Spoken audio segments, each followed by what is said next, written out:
API के राष्ट्रीय अध्यक्ष धीमान विजय मानकर ने हाल ही के दिनों में महाराष्ट्र के रामटेक लोकसभा के अंतर्गत हिंगना विधानसभा क्षेत्र में एक जनसभा को संबोधित किया है।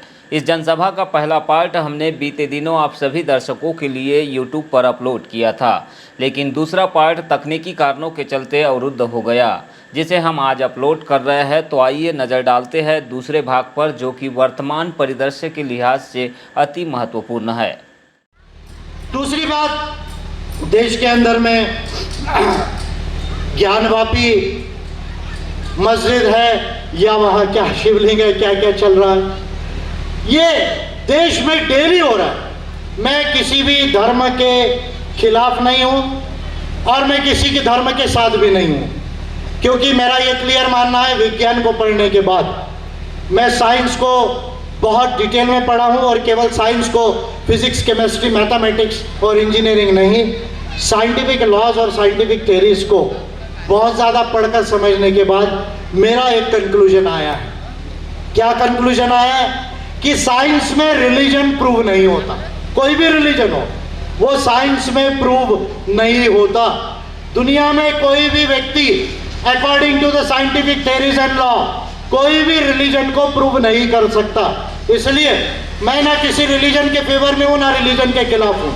मैं किसी के धर्म की भावना को भी दुखाना नहीं चाहता, लेकिन मैं एक बात कहना चाहता हूँ।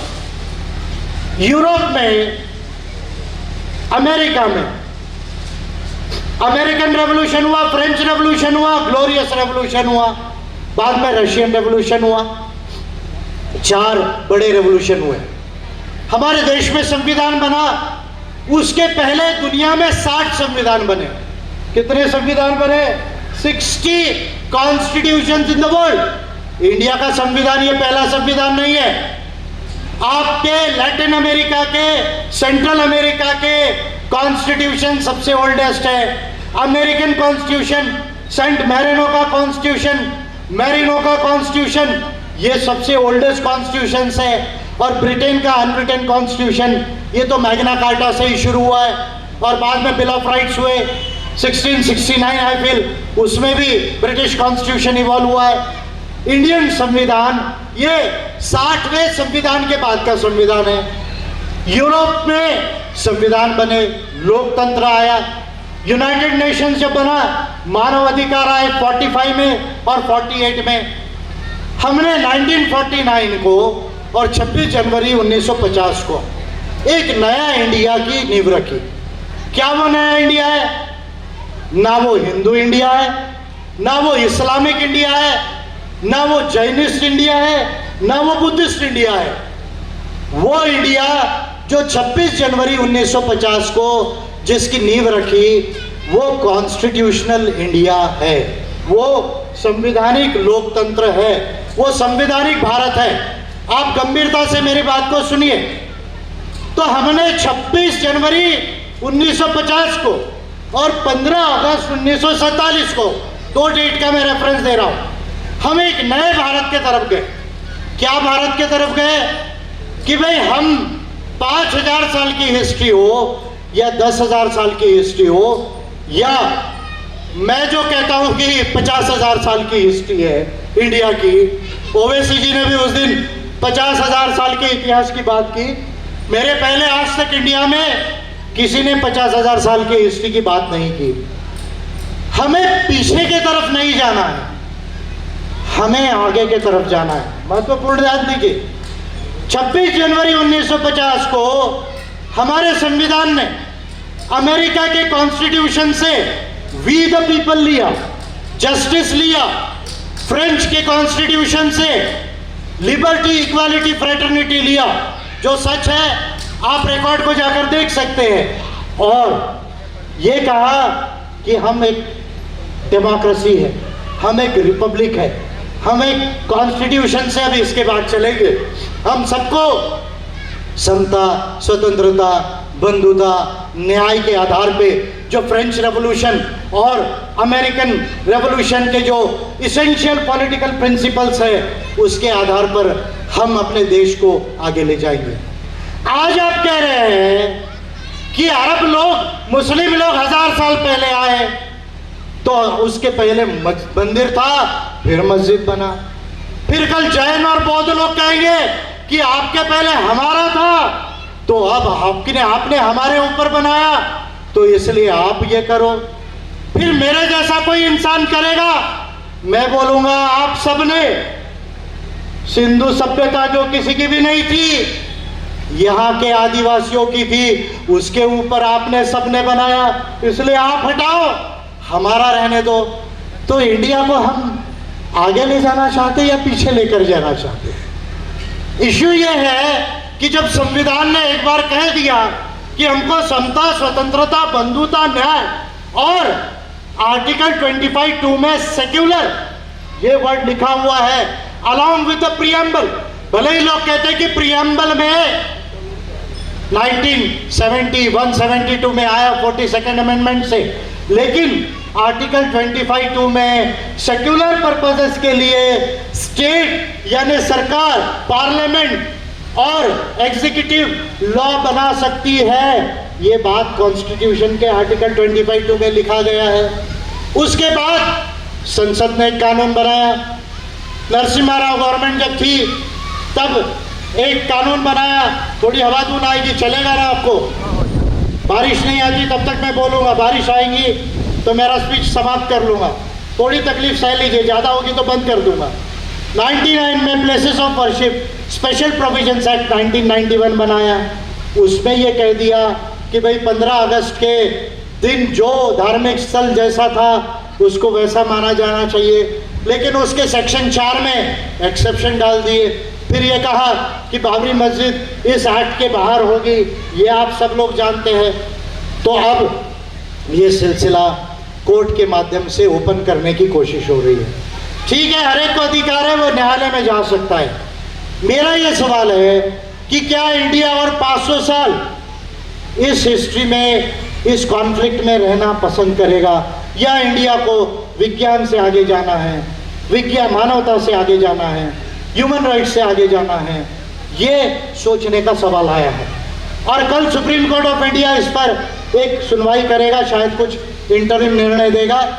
लेकिन कॉन्स्टिट्यूशन का एक्सपर्ट होने के नाते, और केवल इंडियन कॉन्स्टिट्यूशन का नहीं, दुनिया के संविधानों को पढ़ने के बाद और ह्यूमन राइट्स को पढ़ने के बाद, मैं अपना ऑब्जर्वेशन सुप्रीम कोर्ट के एक दिन पहले आज दे रहा हूँ।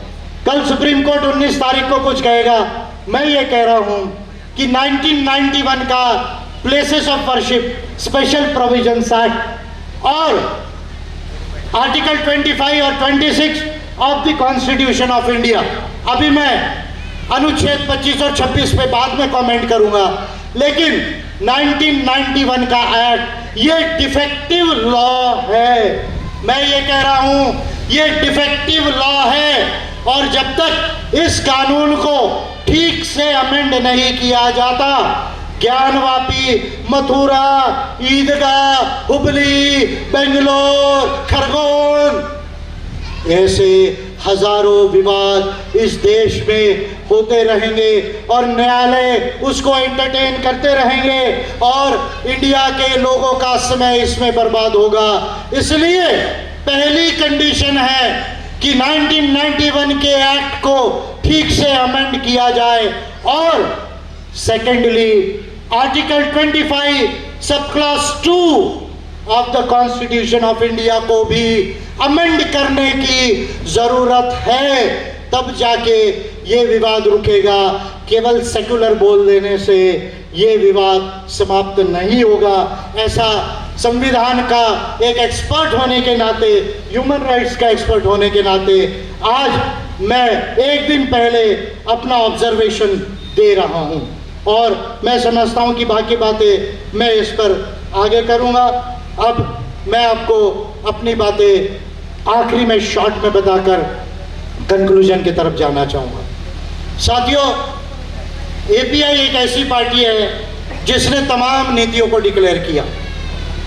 देश और दुनिया की बेस्ट पार्टी पॉलिसीज में ये एपीआई है, और मेरा ये कहना है कि आपने सबका मौका दिया। आपने जाति के नाम पे, धर्म के नाम पर और परिवार के नाम पर भी मौका दिया। मैं गलत तो नहीं कह रहा हूँ ना? अलग अलग परिवार हो, मैं किसी परिवार का नाम नहीं लूँगा। आपने जाति के नाम पे मौका दिया, धर्म के नाम पे मौका दिया, परिवार के नाम पर मौका दिया। मेरा ये ओपन चैलेंज है इंडिया के अंदर में कि अगर मेरी सरकार इंडिया में बनती है, केयरफुली ध्यान दीजिए, अगर मेरी सरकार इंडिया में बनती है तो 20 सालों के अंदर इंडिया अमेरिका चाइना के बरोबर आ सकता है। इतना पोटेंशियल हमारे कंट्री में है। ताली नहीं बजी आपको लग रहा होगा कसं होईल, असं कसं होईल। मैं ये कह रहा हूं within 20 years, 2 decades of my government, not the government of Narendra Modi, not the government of Rahul Gandhi, not the government of XYZ भाई एंड बहन of Uttar Pradesh, not the government of XYZ, your family man of Maharashtra. मेरी सरकार अगर बनती है तो देश में 20 सालों के अंदर इंडिया को अमेरिका चाइना के बराबर लाया जा सकता है। It is possible, it is possible. और ये बहुत बड़ी नीति है, किसी दिन आपको डिटेल में और केवल नीतियों पे बताऊंगा। आज सिर्फ मैं 2 बातों के ऊपर बात करूंगा। एक नीति जिसको मैं 2024 के लोकसभा के चुनाव में हमारे नीति अभिवचन में डिक्लेयर करने वाला हूं, जिसको आप घोषणा पत्र बोलते हैं, उसको हम नीति अभिवचन पॉलिसी कमिटमेंट कहते हैं। क्या नीति है, अच्छे से सुनिए। और उसके पहले मैं एक नीति के ऊपर बात करूंगा आज कि देश में एजुकेशन देश की एक बहुत बड़ी प्रॉब्लम है।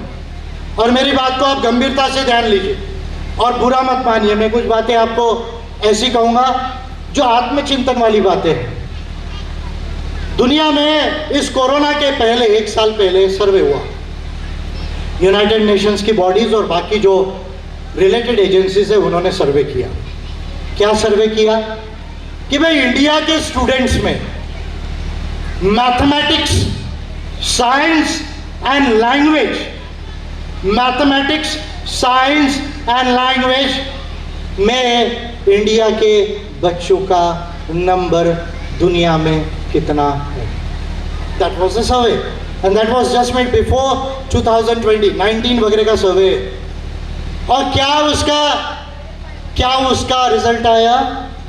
उसका रिजल्ट ये आया, 88 देशों का रैंक लगा।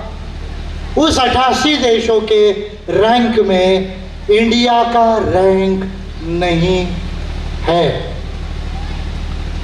इंडिया के बच्चों का रैंक नहीं है in science, mathematics and language. और ये मेरे लिए सबसे चिंता की बात है।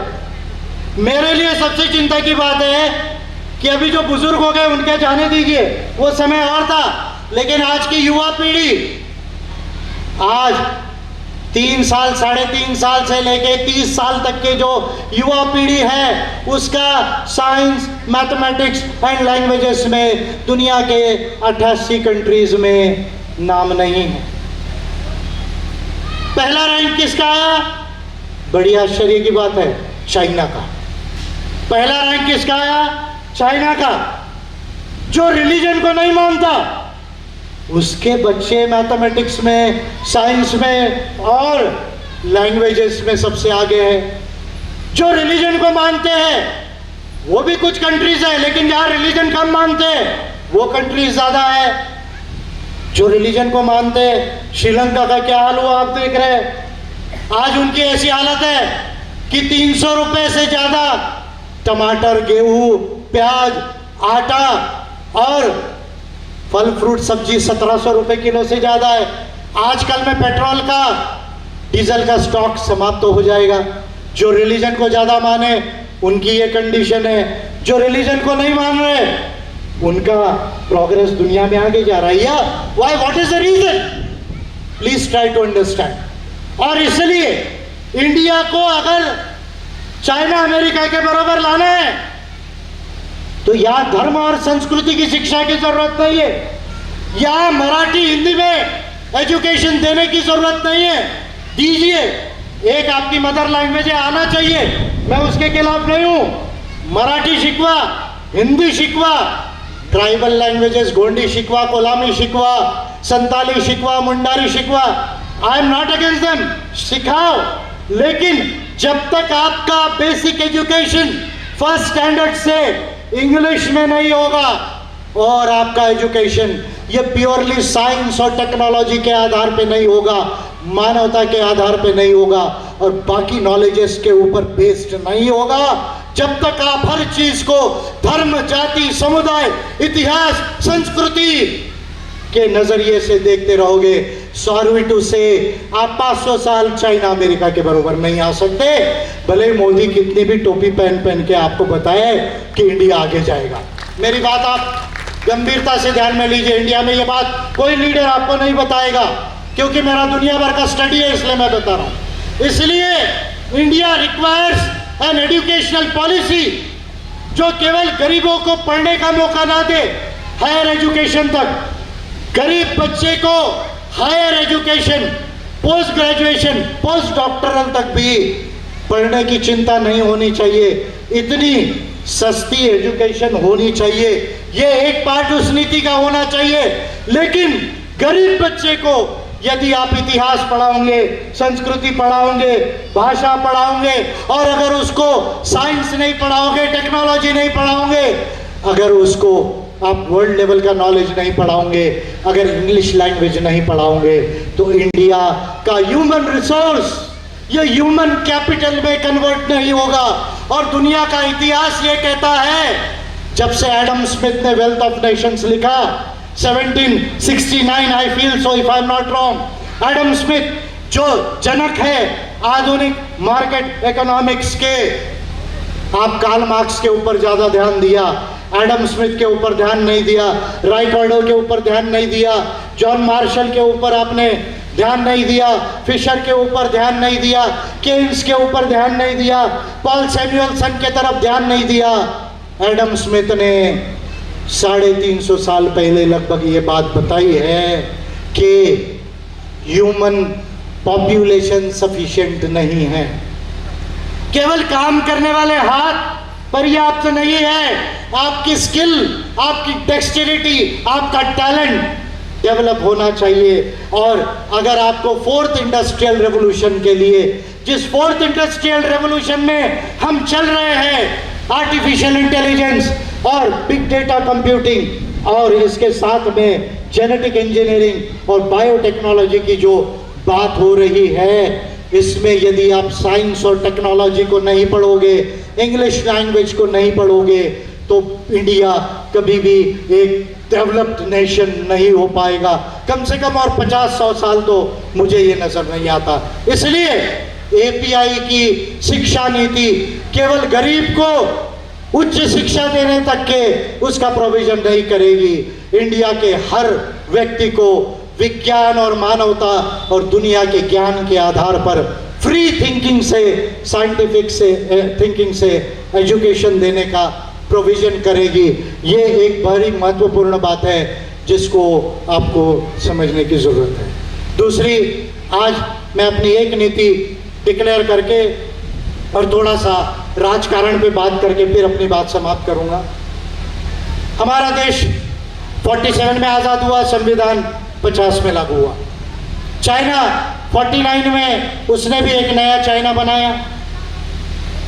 दुनिया के अंदर में ये विचार रहा कि भाई सोशलिज्म होना चाहिए या मार्केट की अर्थव्यवस्था होना चाहिए। कार्ल मार्क्स, फ्रेडरिक एंजल्स और लेनिन और इंडिया में नेहरू जी और डॉक्टर अम्बेडकर ने यह कहा कि नहीं, समाजवाद होना चाहिए। और दुनिया में एडम स्मिथ से लेके राइकार्डो से लेके केन्स तक उस समय के 1950 के थिंकर्स ने मार्केट इकोनॉमिक्स को महत्व दिया और साथ में स्टेट की भी पॉलिसीज होना चाहिए, ये बात कही, स्टेट को इग्नोर नहीं किया। इंडिया में हम लोगों ने 1950 में जब पॉलिसी अडॉप्ट की तो हमारा झुकाव समाजवाद की तरफ ज़्यादा रहा। दुनिया का इतिहास ये कहता है कि जो कंट्रीज अमीर हुई वो कंट्रीज मार्केट की अर्थव्यवस्था से अमीर हुई और गवर्नमेंट का सपोर्टिव रोल रहा। पूरा यूरोप, अमेरिका और लेटेस्ट में चाइना, ये उसका उदाहरण है। साउथ कोरिया उदाहरण है, जापान उसका उदाहरण है। दुनिया भर के अर्थशास्त्र को पढ़ने के बाद और इंडिया के कैलकुलेशंस करने के बाद मैं आपको 2 सलाह आज देना चाहूँगा। और एक सलाह मैं आपको दे रहा हूँ, ये सलाह शायद 1950 में किसी ने इंडिया को देना चाहिए था, वो सलाह मैं आज आपको देना चाहता हूँ। जब तक आप ये सोचते रहेंगे कि केवल सरकार कुछ करेगी और हम अमीर हो जाएंगे, जब तक आप ये सोचते रहेंगे कि केवल सरकार कुछ करेगी और हम अमीर हो जाएंगे, मेरी बात ध्यान से सुनिए। आप खा पी के अच्छे हो सकते हैं लेकिन आप अमीर कभी नहीं होंगे। आप अमीर कभी नहीं होंगे। आप खा पी के सुखी रह सकते हैं लेकिन आप अमीर कभी नहीं होंगे। इसलिए इंडिया में स्टेट की पॉलिसीज के साथ, यानी सरकारों की पॉलिसी के साथ, और क्यों, इस बात को ध्यान में रखिए कि गवर्नमेंट के पास, सेंट्रल गवर्नमेंट के पास भारत की अर्थव्यवस्था का केवल 10.8% पैसा है। यानी सेंट्रल गवर्नमेंट के पास 10.8%, अगर स्टेट गवर्नमेंट और लोकल सेल्फ बॉडी भी मिला लो तो 12 से 13% से ज़्यादा पैसा सरकारों के पास नहीं होता है। And it is beyond the capacity of the state to tax heavily at the rate of 60% or 70%, to provide 100% employment to each and every working individual in the working age population।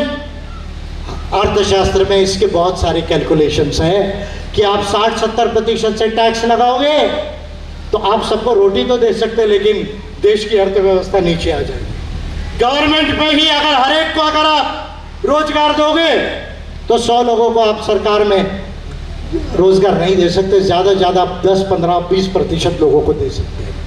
तो India requires the combination of market economics and developmental state, यानी बाजार की अर्थव्यवस्था के साथ विकासशील राज्य की नीतियों की जरूरत इंडिया को है।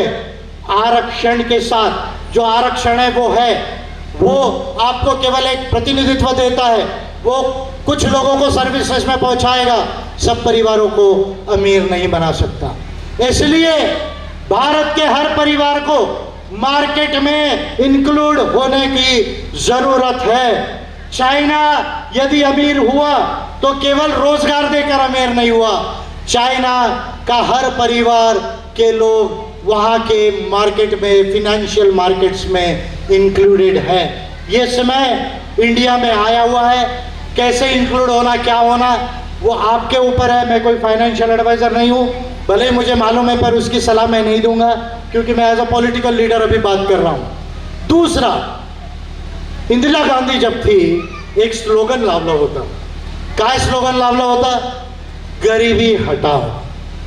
मुझे ऐसा लगता है इंदिरा गांधी आली ताड़नी मंडला की गरीबी हटाओ, गरीबी कुछ कम तो हुई इंडिया में, पर बहुत सारे गरीब भी हट गए लेकिन अभी तक गरीबी नहीं गई इंडिया से।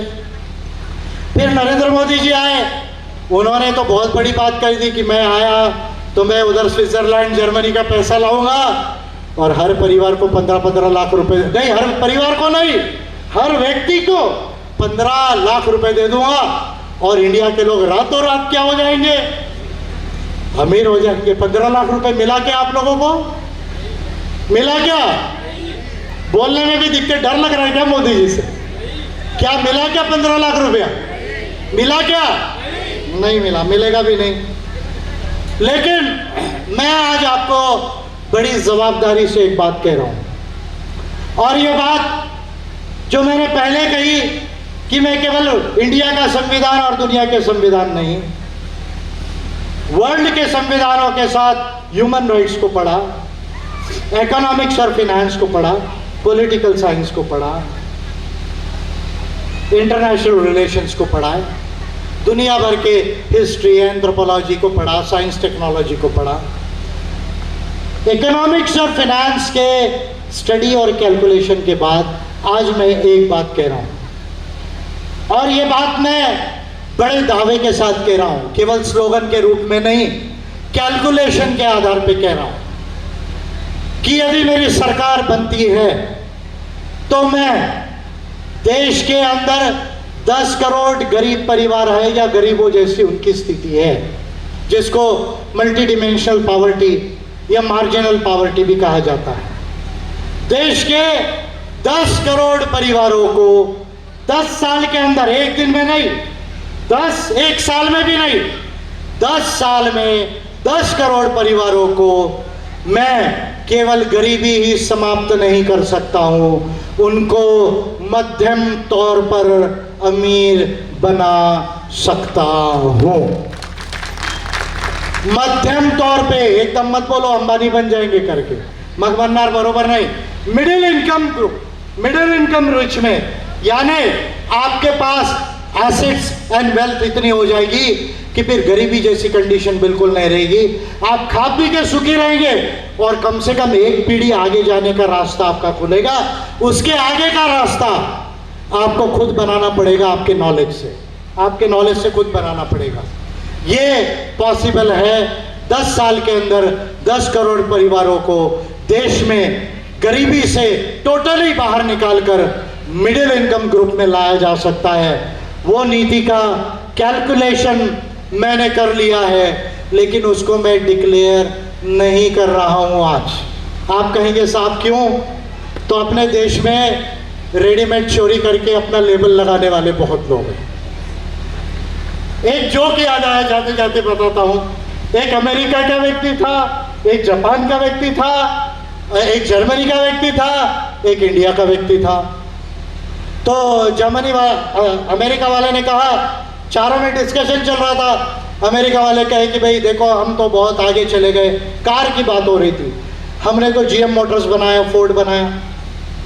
तो जापान वाला बोलता है हमने टोयोटा बनाया, जर्मनी वाले बोलते हैं आपका टोयोटा और जीएम मोटर्स और फोर्ड ये सारी जर्मन ऑटोमोबाइल टेक्नोलॉजी के आगे फेल है। हमारे यहाँ तो आप देख लीजिए मर्सिडीज है, फॉक्सवैगन है, पोर्श है, एक से एक कारें हमारे पास है और टेक्नोलॉजी में सबसे साउंड है। तो तीनों लोगों का बोलकर हो गया। तो हमारे इंडिया से भी एक प्रतिनिधि थे, तो हमारे इंडिया से, अब पंजाब के हम सिखों का उदाहरण हर धर्म देते थे, लेकिन अब हम पंजाब के सिखों का जोक में उदाहरण देना ठीक नहीं। ऐसा समझ लीजिए कि महाराष्ट्र के ग्रेट कवि जो पार्लियामेंट के राज्यसभा में है वो वहां पर थे। ज्यादा कळलं त्याला कळेल, ज्याला कळलं नाही ते तुम्ही आपल्यावर ठेवा। दाढीवाले कवी महाराष्ट्राचे जे राज्यसभामध्ये गेले आणि राज्यसभामध्ये त्यांच्याकडनं कधीच लॉवर कधी ऐकायला काही भेटत नाही, पण कविता आवश्यक आम्हाला ऐकायला भेटते। म्हणजे आपल्या महाराष्ट्रामध्ये चांगले पॉलिटिकल कॉमेडियन्स आहेत, त्याच्यापैकी मी राज ठाकरे यांना एक कॉमेडियन मानतो आणि रामदास आठवलेंना पण मी कॉमेडियन मानतो। मी त्यांना सिरियस पॉलिटिकल नेता मानत नाही, तर ते मानव असा काल्पनिक एक तुम्ही व्यंगात्मक व्यक्तित्व घ्या। तर एक कवी आपले महाराष्ट्राचे ते म्हणाले आपकी जापान भी फेल है, अमेरिका भी फेल है और जर्मनी भी फेल है। तो बोले क्यों? वो कहे आप फोर्ड की बनाओ, जीएम की बनाओ, टोयोटा बनाओ, आप मर्सिडीज बनाओ, आप पोर्श बना लो, आप फॉक्सवैगन बना लो, आप जो बनाना है वो बना ले, ऑडी बना लो, आप जो कार बनाना बना लो, हम उस पर लगा देंगे मेड इन इंडिया। हम उस पर लगा लेंगे मेड इन इंडिया और इसलिए हम आगे रहेंगे। तो साथियों, आपको ये उदाहरण बताने का कारण ये था कि आप बातों को सीरियसली समझिए। राजनीति ये और कुछ ना होकर मानव कल्याण की नीति है।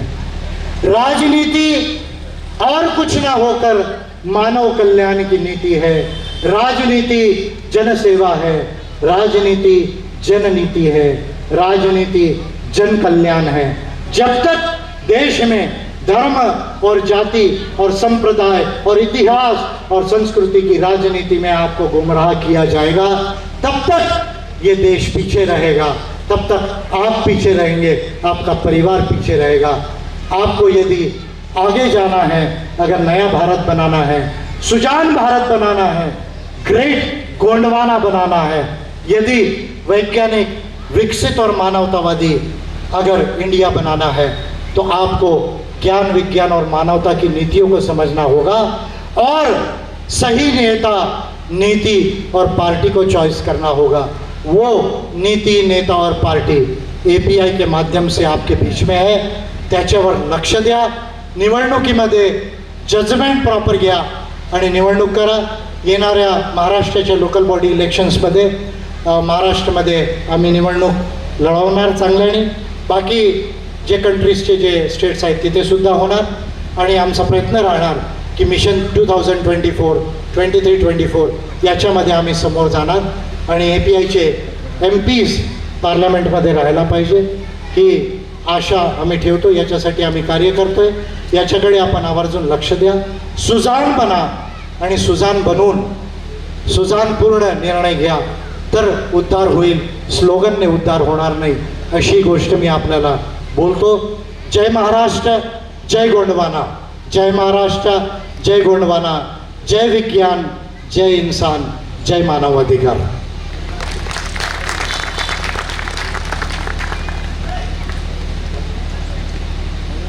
API आई है, नई नीति लाई है, API आई है, नई नीति आई है, API आई है, नई रोशनी लाई है, API क्या करेगी? गंगा का संघर्ष करेगी, API को लाना है, नया महाराष्ट्र बनाना है, API को लाना है, गोंडवाना बनाना है, देश की उन्नति होगी, नीति कस्मोर्जन की होगी, देश की उन्नति होगी। नीति कस्मोर्जन की होगी। बनकर साहब आगे बढ़ो।